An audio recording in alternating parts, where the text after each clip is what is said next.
Hey everyone, welcome back. In this video, I'm going to walk you through how Git actually works. Most engineers get this wrong because if you do not understand the underlying object database and the staging area, you are essentially just guessing when you run your commands. And that is exactly why I have seen developers delete 2 days of production code with a single forced push.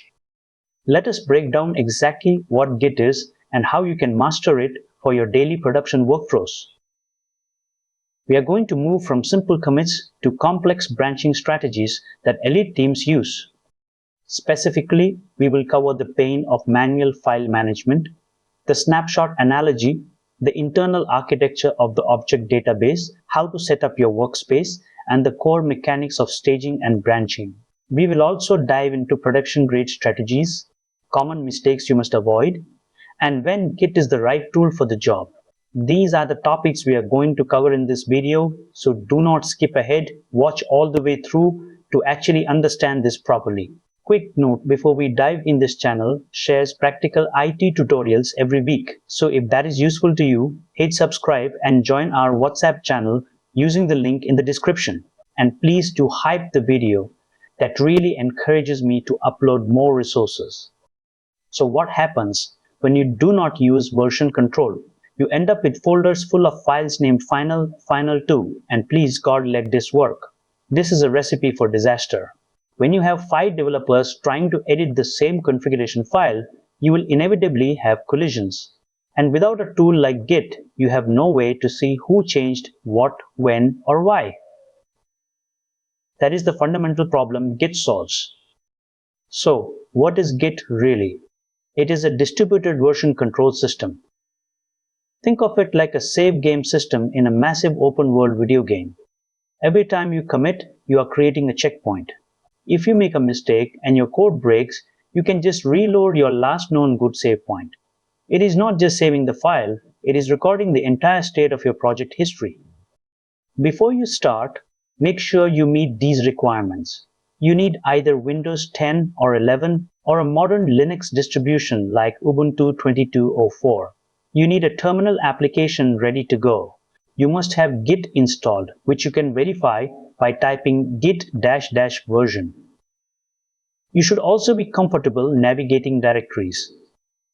Finally, if you want to collaborate, have a GitHub or GitLab account ready.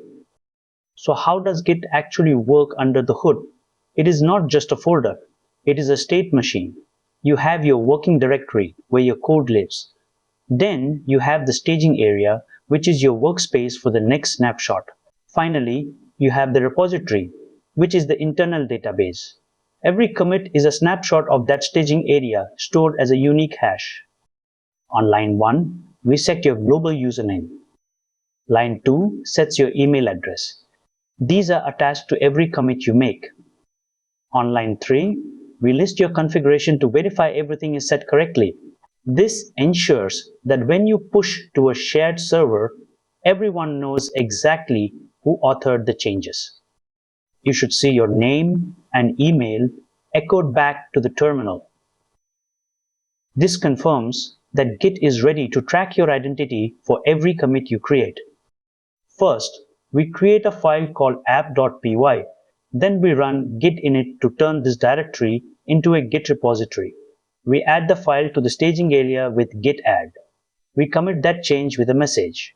Finally, we check the status to ensure everything is clean. When you see that your working tree is clean, it means every change you made is safely recorded in the Git history. Perfect. In a production environment, you never work directly on the main branch. On line 1, we create a feature branch. This isolates your work. After making changes, we stage them, commit them, and then switch back to main to merge the results. This is standard for any team-based project.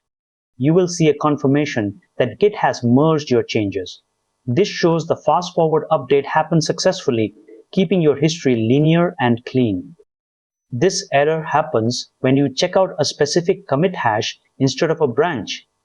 It means you're not on any branch, and if you make commits here, they might be lost when you switch away.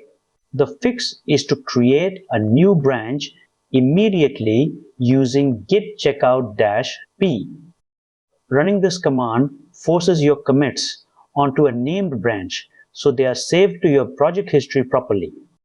Imagine an e-commerce platform with 500,000 daily users.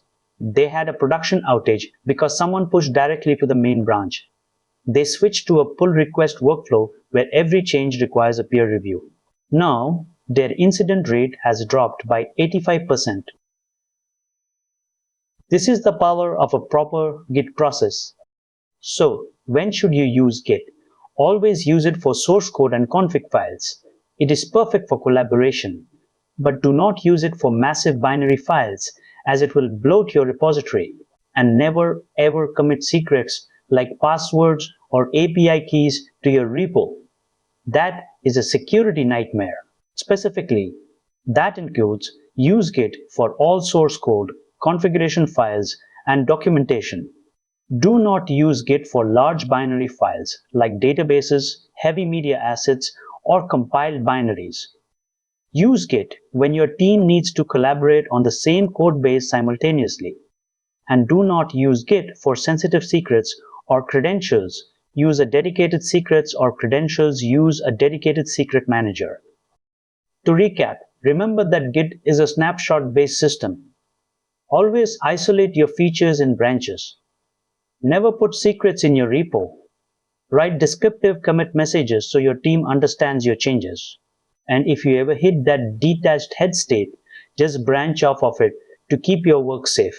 To be precise, that covers use descriptive commit messages to keep your project history readable and audit friendly. And if you end up in a detached head state, create a new branch immediately to save your work. If this video helped you, click on Hype the video and hit subscribe to stay updated for our regular videos. Join our WhatsApp community, link in the description. Use the link to join the channel. Thanks for watching, and I will see you in the next one.